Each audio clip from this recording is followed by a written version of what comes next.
Mateus capítulo 21, versículo 12 e 16, está escrito: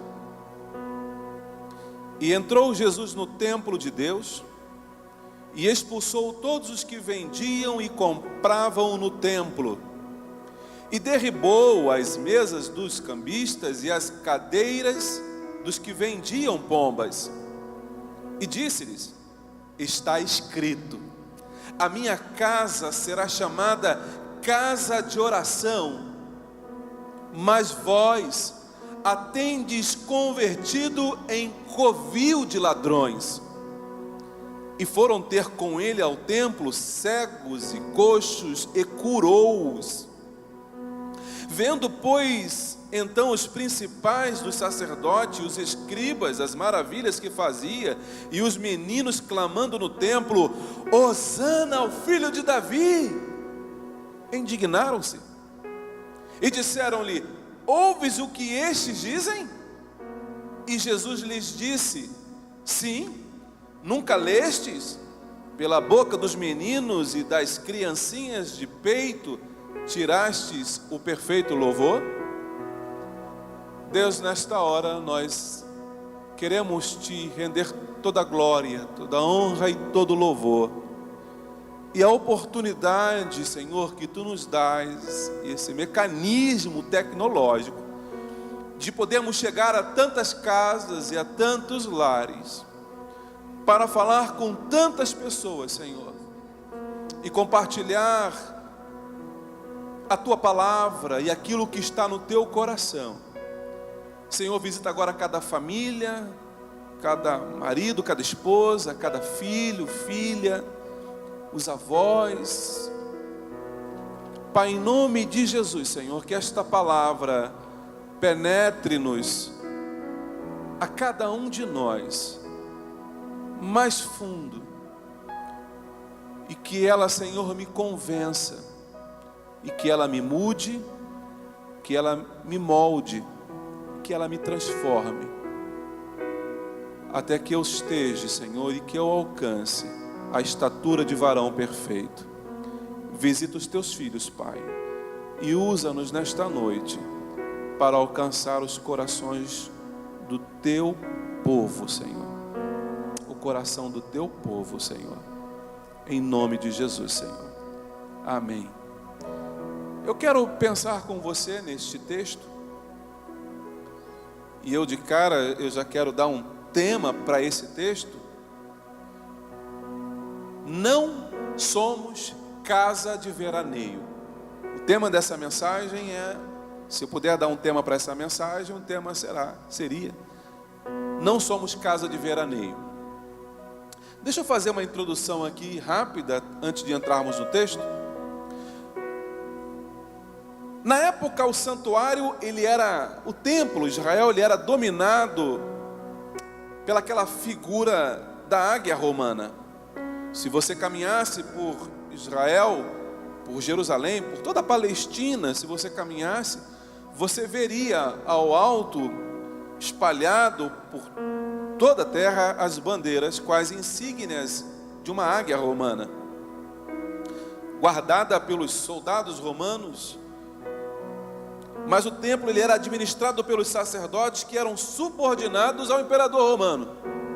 Essa era a realidade de Israel naquele momento, de Jerusalém naquele momento. E Mateus deixa evidente que a primeira coisa que Jesus vai fazer ao chegar em Jerusalém é ir ao templo. O que hoje você não está podendo fazer. E eu tenho certeza que está sendo dolorido para você não poder vir à casa do Senhor. Essa era a prioridade de Jesus naquele dia: lembrar ao povo daquilo que eles haviam se esquecido. Aquilo que está registrado lá no profeta Isaías, no capítulo 56, versículo 7. A minha casa será chamada casa de oração. No Novo Testamento existem duas palavras gregas para se referir ao templo. A primeira é hieron, que significa lugar sagrado, e incluía toda a área do templo. Na área do templo haviam 4 pátios. Tentando sintetizar isso aqui, quando alguém se referia ao templo, aqui usando a palavra hieron, eles pegavam desde o estacionamento, desde a calçada do lado de fora, até a estrutura geral da igreja. Eles pegavam tudo. A primeira parte, então vamos começar a fazer essa incursão, de fora para dentro. E eu quero te convidar a fazer isso comigo. Comece a imaginar agora, você está lá do lado de fora, na calçada ainda, mas lá é considerado templo. Ali era o primeiro lugar, e era chamado de pátio dos gentios. Qualquer um que não fosse judeu poderia acessar aquela área, aquele espaço geográfico poderia ser acessado por qualquer um. Ele era destinado para os gentios, para aqueles que não fossem judeus. Nele, qualquer um, judeu ou não, poderia entrar. Agora, na extremidade dele, como se fosse no portão da igreja, propriamente dito, um muro baixo, e em cima uma testeira, uma placa de pedra, dizendo que qualquer gentil que passasse daquele limite para lá, ele seria responsável pela própria morte. Então, a placa está dizendo: se você não é judeu, não passe daqui, porque senão você vai morrer. É como que se você chegasse na igreja, lá do lado de fora ainda, lá na calçada, do lado de fora, e você pudesse ficar de lá para tentar captar alguma coisa do culto aqui, da atmosfera do culto.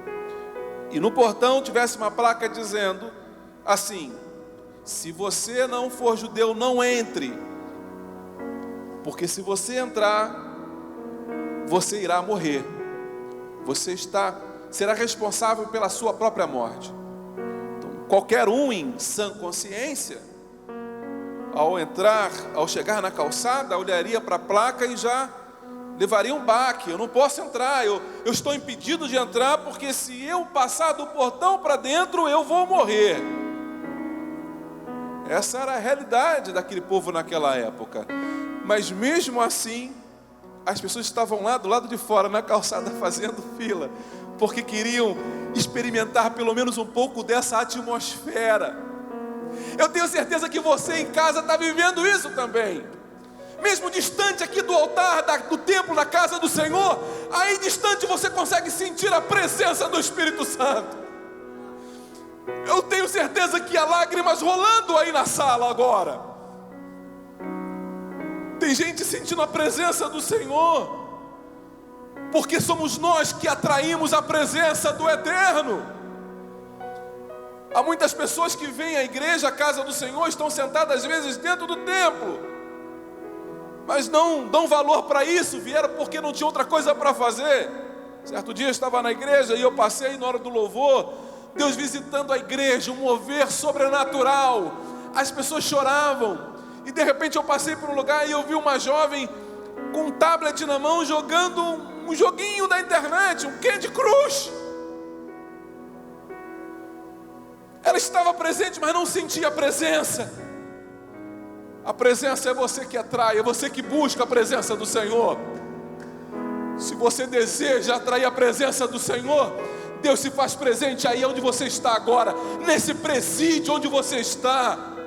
Deus pode te visitar e te guardar aí também, meu querido, porque Deus te contempla. Deus contempla cada um de nós de forma individual. Passando do portão, se você fosse um judeu, uma judia, você teria permissão para passar do portão para dentro.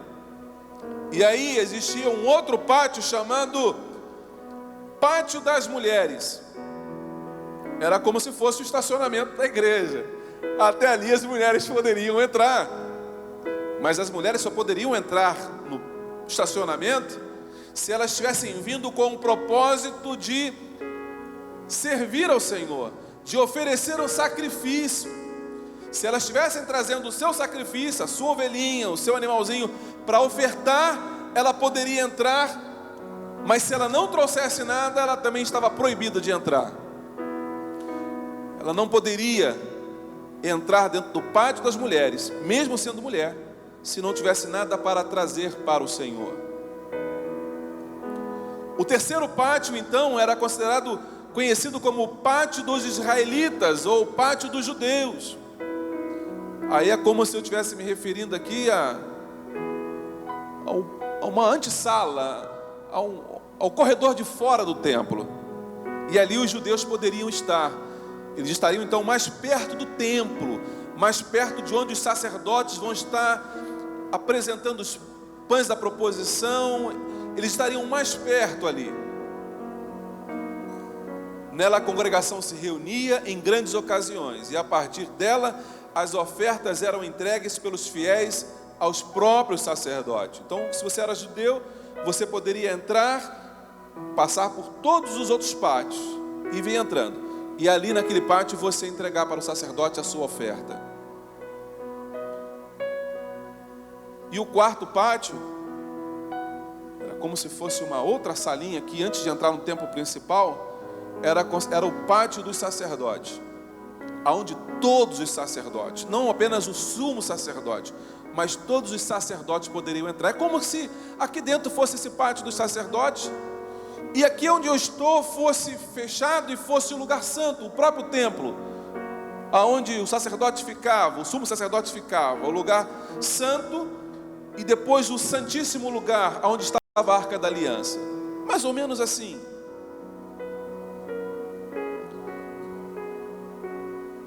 O texto diz que Jesus ele entra no templo. Quando Jesus entra no templo, a palavra que aparece para nós ali é hieron. É esta palavra que compreende todo o espaço. Mas Jesus está ainda lá no estacionamento, antes do estacionamento, está na calçada. E lá na calçada, onde os não-judeus poderiam estar, era ali que estavam sendo montadas as bancas e as mesas para vender. Todas as quinquilharias, elas eram montadas lá do lado de fora na calçada. Não era aqui dentro, era lá do lado de fora. Então por que é que Jesus se indigna quando ele vê aquela cena? Se as barracas estão montadas lá no estacionamento, por que Jesus fica tão irado e a ponto de quebrar as bancas e jogar as gaiolas no chão e expulsar os cambistas, se isso era lá na calçada? E eu peguei esse texto para ler, eu falei, só parece que não faz sentido. O povo estava na calçada, do lado de fora. Querido, mas eu quero que você entenda isso nesta noite. Aquele lugar era reservado para aqueles que não tinham a circuncisão, era para aquele povo que estava lá fora, mas que não era um judeu. E mesmo assim, Deus garante para aquele que não era um judeu a liberdade de cultuar ao Senhor. Eu não era judeu, mas lá fora eu tinha que ter o direito de cultuar. Mas com todas aquelas barracas e o povo gritando e fazendo as promoções, 2 pombinhas por 1 denário, 3 pombinhas por 1 denário, 2 pombinhas. Jesus, quando olha aquilo e ele percebe que os sacerdotes estão tirando do direito deles de cultuar ao Deus eterno, estão tirando do povo o direito de adorar a Deus. E Jesus fica indignado com isso. Até porque, irmãos, as pombinhas que eram vendidas ali, elas custavam muito mais caro. E quando algum peregrino vinha para trazer a sua oferta, e ele chegava ali, ele não era judeu, não podia entrar. Quando ele chegava ali, alguém falava assim, olha, essa pombinha aí, o sacerdote não está aceitando não, hein? Se eu fosse você, eu comprava a minha, porque a minha já tem o selo de qualidade, tem o selo do Imetro. Compra a minha, que é a garantia de ser aceita como oferta. Então imagina você, a pessoa veio de longe, 300 quilômetros, para trazer uma oferta e chegar ali e não conseguia ofertar. Então ele abria a mão, ele comprava aquela pombinha que valeria R$1, ele pagaria R$15. Tu viu o absurdo, a exploração pelo peregrino, pelo visitante. Jesus, quando chega aquilo, ele fica indignado com aquela cena. E ele começa a quebrar as coisas, porque ele está dizendo: a minha casa será chamada de casa de oração. Todos têm que ter o direito de buscar a presença do Pai e falar com o Pai, até mesmo aqueles que estão lá na calçada, até mesmo aqueles que estão distantes, que estão excluídos, que estão jogados para o escanteio. Todos têm direito, todos temos direito por causa do sangue vertido na cruz do Calvário. Todos nós agora temos acesso ao Pai. Não é por causa dessa palavra do governador, do prefeito, de nos cessear, de entrarmos na casa do Senhor para cultuar, que você perde o direito de entrar na presença do Senhor. De casa você pode entrar na presença dEle. De casa. Se você dobra os seus joelhos, ou você de pé, você começou a falar, é como se ou o céu descesse até você, ou você fosse transportado para o céu. Deus está pronto te ouvindo. E aí eu quero pensar com você então em alguns assuntos. O primeiro é o que está registrado ali em 1 Crônicas, no capítulo 3 e versículo 16. Quando Paulo vai escrever dizendo: não sabeis vós que sois o templo de Deus e o Espírito de Deus habita em vós? Paulo está dizendo que nós somos o templo de Deus. Nós somos, você é templo do Senhor. E aí mais à frente no capítulo 6 e versículo 19 ele vai dizer: acaso não sabem que o corpo de vocês é santuário do Espírito Santo que habita em vocês, que lhes foi dado por Deus e que vocês não são de vocês mesmos? Se você está impedido de ir ao templo, se você não pode ir ao templo, você é o templo. Você é o templo do Senhor nesta noite. E o Senhor, Ele não tem problema de transitar, de ir e vir. Ninguém pode barrar o Senhor de ir e vir. E eu quero dizer para você nesta noite: o Senhor está aí na tua casa agora com você e com a sua família. Essa é a certeza que nós temos, porque o texto diz que nós somos templo, nós somos moradas de Deus. Quando Jesus entrou em nossas vidas, Ele fez exatamente isso. Expulsou os mercadores, os negociadores que haviam em nós. Jesus nos libertou deles, nos purificou e nos santificou. Hoje não tem nada mais que te impeça de adorar ao Senhor. Não tem nada que te impeça de entrar na presença do Senhor. Pastor, mas eu estou vivendo... Meu irmão, dobre o teu joelho aí agora, pede perdão para o Senhor. Ele vai te perdoar e vai receber a sua adoração, o seu louvor. As portas estão abertas. Quem garantiu isso? Jesus. Quando Ele morreu na cruz do Calvário, Ele garantiu o acesso. Ele liberou o acesso. Não tem mais plaquinha nenhuma dizendo: se passar daqui você morre. Não, agora você tem acesso livre ao Pai. Mas o texto diz no versículo 13, diz assim: e disse-lhe: está escrito, a minha casa será chamada casa de oração, mas vós a tendes convertido em covil de ladrões. Nós somos casa de oração. Se você é templo do Senhor, e você é, porque o texto nos disse isso aqui agora, então nós também somos casa de oração. 1 Tessalonicenses capítulo 5, versículo 17, Paulo vai dizer: orai sem cessar. É uma casa que nunca fecha. É uma casa que está sempre aberta para que nós possamos falar com o Pai. A qualquer momento, a qualquer hora. Essa madrugada eram 3 e pouca da manhã. O Senhor me despertou para orar. Porque não tem mais horário, não tem limite, não tem nada imposto que você não pode entrar na presença dEle. A casa de oração está aberta. Você pode orar a qualquer momento, em qualquer lugar. Você pode orar ao Senhor. E aonde você está, junto com a sua família, você pode orar sabendo que o Senhor vai ouvir a tua oração. Eu recebo muita gente pelo WhatsApp, pelo Instagram, pelas mídias sociais, pedindo para que eu ore por elas. E eu oro, mas eu sempre falo para elas: amado, minha amada, você pode orar. E deixa eu dizer uma coisa: Deus está sedento para ouvir a tua oração. Deus quer ouvir a tua oração, porque a própria palavra diz assim: e os meus ouvidos estarão atentos à oração que se fizer neste lugar. Aonde? Aí, Você é a casa de oração. Deus quer ouvir você falar com Ele. O versículo 14 diz assim: e foram ter com eles ao templo. Olha que coisa interessante. Jesus está no templo fazendo uma faxina na casa do Pai, e de repente o texto diz aqui no versículo 14, que foram ao templo ter com eles, cegos, os coxos, foram encontrar com Jesus. Mas aí o texto diz que quando eles chegam lá, eles não são frustrados, porque o texto diz que Jesus curou a todos. Você é uma casa de milagre.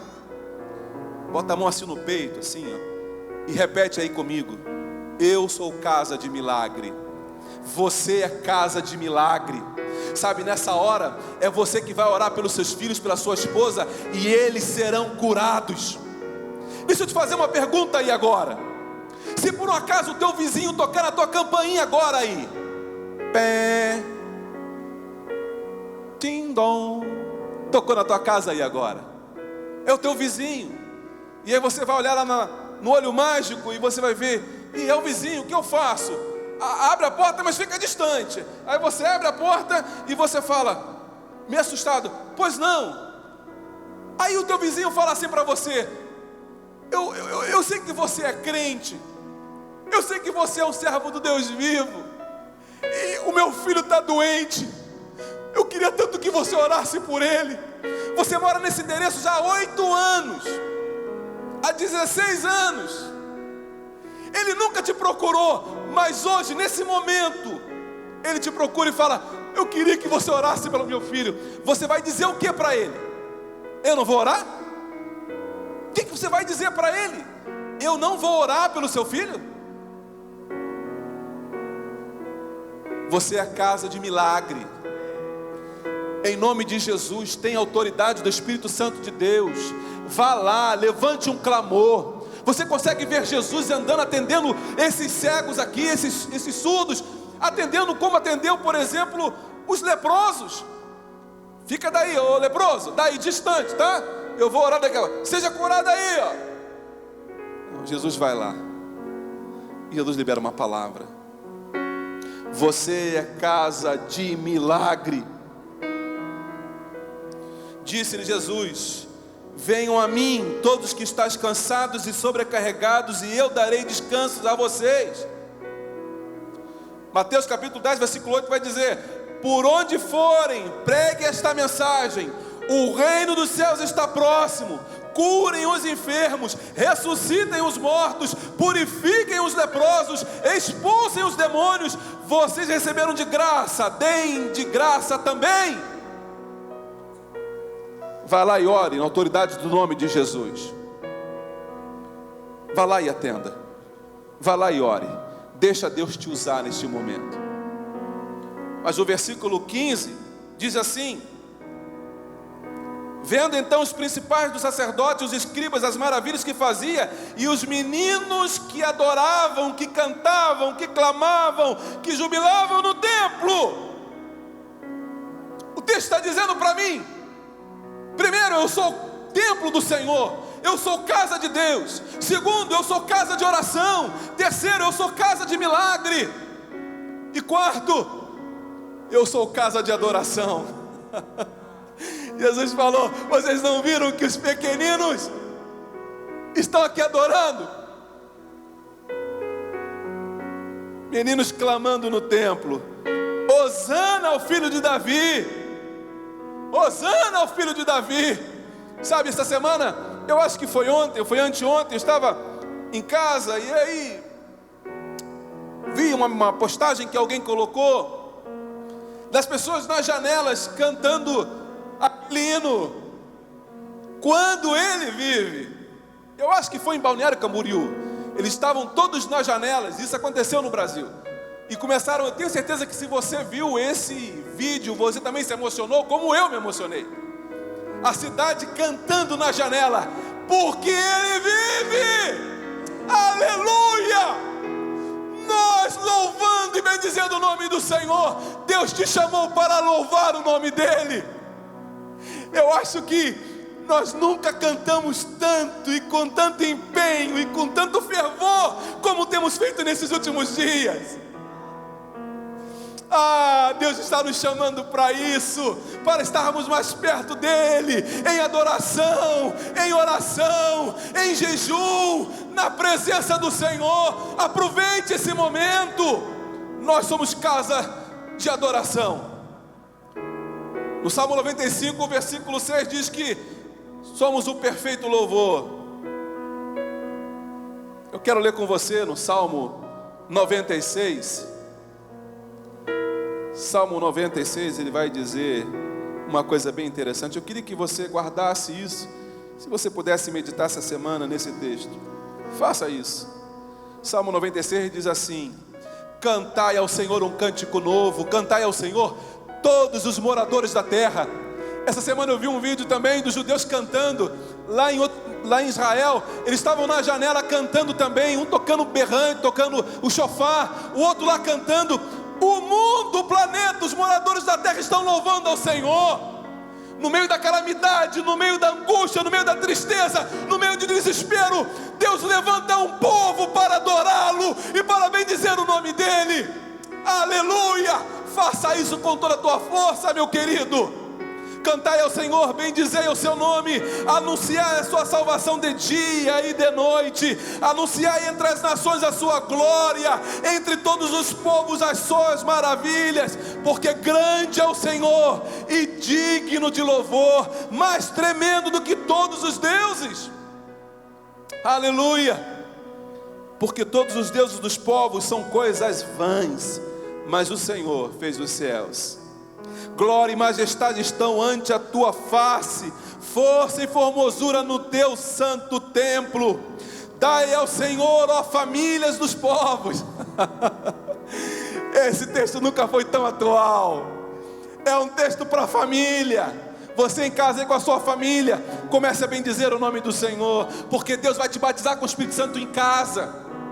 Você vai ter essa experiência de ser batizado em casa. Quando essa fase passar, porque vai passar, pastor Diego, essa fase vai passar, e quando essa fase passar, você vai poder testemunhar: pastor, aquele culto que o senhor pregou, eu estava em casa com a minha família, o Senhor nos visitou, e o meu filho foi batizado com o Espírito Santo. Eu fui batizado com o Espírito Santo, Senhor, eu tive um renovo lá, pastor. Esse é o tempo de Deus para nós. E eu quero pensar com você no último tópico, que seria uma preocupação que nós temos que ter com a nossa casa. Se eu sei que eu sou casa do Senhor, se eu sei que sou casa de oração, e eu sou, se eu sei que sou casa de milagre, e eu sou, você é, se eu sei que nós somos casa de adoração, nós temos que manter essa casa limpa. Mantenha essa casa limpa, mantenha essa casa arrumada. Não é assim? Às vezes você chega para a esposa e fala assim: tá chegando visita em casa aí. O quê? Quem está chegando aí? Fulano e Beltrano. Você não me avisa nada, mas eu estou avisando. Meu Deus, agora ele vai lá, tem que arrumar a casa, dá uma corrida, dá uma varrida no meio da casa, dá uma arrumada ali, passa um pano, porque ela quer preparar a casa para quem está chegando. A única questão aqui é que Jesus não vem passar uma temporada na minha vida. Jesus não vem te visitar. Não. Você não é casa de veraneio. O Senhor não vai passar uma temporada na tua casa, apenas o verão.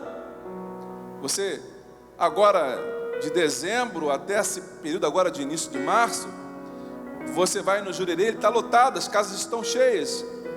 Mas quando passa essa fase, os moradores abandonam as casas e voltam para os seus países, para as suas cidades, e as casas ficam ali. Mansões, coisas lindas, de milhões, mas estão abandonadas, e às vezes 2 ou às vezes 3 vezes por ano elas são visitadas. Não é assim com você, não é assim comigo. Deus não vem nos visitar de vez em quando. Nós não somos casa de veraneio. O Senhor habita em você. Deus mora em mim, Deus mora em você. Nós somos casa do Eterno. Você tem intimidade com Ele, Ele está aí em você.